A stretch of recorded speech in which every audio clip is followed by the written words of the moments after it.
કચ્છના માંડવી તાલુકાના નાના રતડિયા ગામે આરએસએસના સંચાલક મોહન ભાગવત દ્વારા સત્સંગ હોલ અને ભોજનશાળાનું લોકાર્પણ કરવામાં આવ્યું હતું।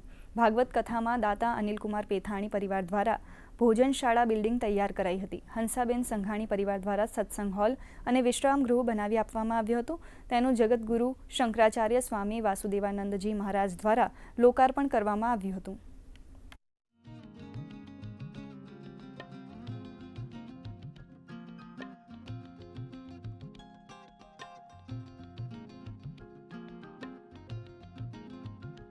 हम सोचने वाले बहुत सारे लोग हैं।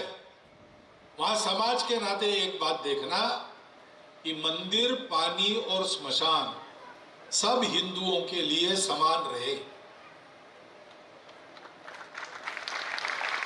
बनाने वाले हो सकते किसी जाति का मंदिर भी होता है, किसी जाति का स्मशान भी होता है, लेकिन वो किसी का भी हो, हिंदुओं के लिए खुला है। हर हिंदू उसका उपयोग कर सकता है।